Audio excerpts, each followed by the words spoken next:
This is the story of an animal control officer's strange encounter in the Appalachian Mountains. It was early one morning when the local animal control officer of a small town in West Virginia got a routine phone call. It was the new township doctor again. Lately, he had been receiving reports from her daily. She and her husband, who were both doctors, had just moved to the area. Originally, they had tried to set up a new office, but it's so rural where they were located that people were few and far between. So it wasn't long before the wife started feeling the people's need of an in-home doctor. As a result, she would often encounter homeowners' dogs. So she would call John, the only animal control officer in the county. And even though the people would often hide the dogs before he got there, he would take her call every time. But this particular call would be different. She would explain this house is way off the beaten path, and that as she was taking care of one of the children, she heard an odd noise coming from the bedroom. It was a low growl that sounded like a mountain lion. What was that? She asked the family, but they quickly shooed her out. After hanging up with her, John was baffled, as there had been no mountain lions ever recorded in this area of West Virginia. Regardless, he loaded up his lever-action rifle and the tranquilizer gun and took off.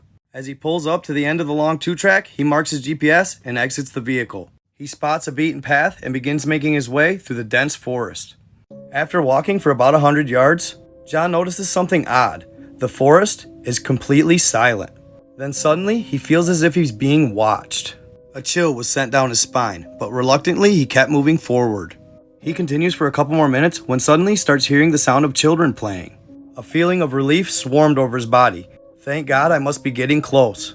But as he steps out of the woods and into the clearing, he sees that there's no children, and that the reported house and all the outbuildings were completely dilapidated.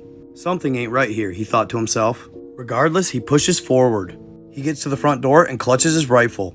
Slowly, he pushes it open, and he quickly realizes the house has been abandoned. There's pictures of the family and dinner still set at the table.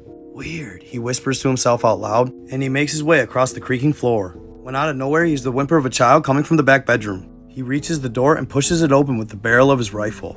There's blood everywhere. As he sweeps the room, he sees a tall, shadowy figure crouching in the corner.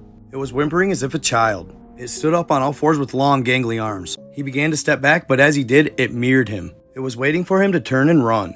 Then suddenly the beast lunged at him, but he quickly shot twice. To his relief, both times he hit the beast. As it lay there, he turned to run. He ran with all his might and made it to his truck. He sees 3 claw marks in the door. Quickly he gets in, turns it around, and takes off, noticing in his rear view an old man that had 2 gunshot wounds in his chest. After getting back home, he called a doctor. An old lady would answer. "There's no doctor here," she'd say. "I've been living here over 20 years, she'd explain. He'd call around and nobody ever heard of this doctor. John quit his job and moved the next day, later coming to the conclusion that what he saw that day was a Wendigo. Like and follow for more.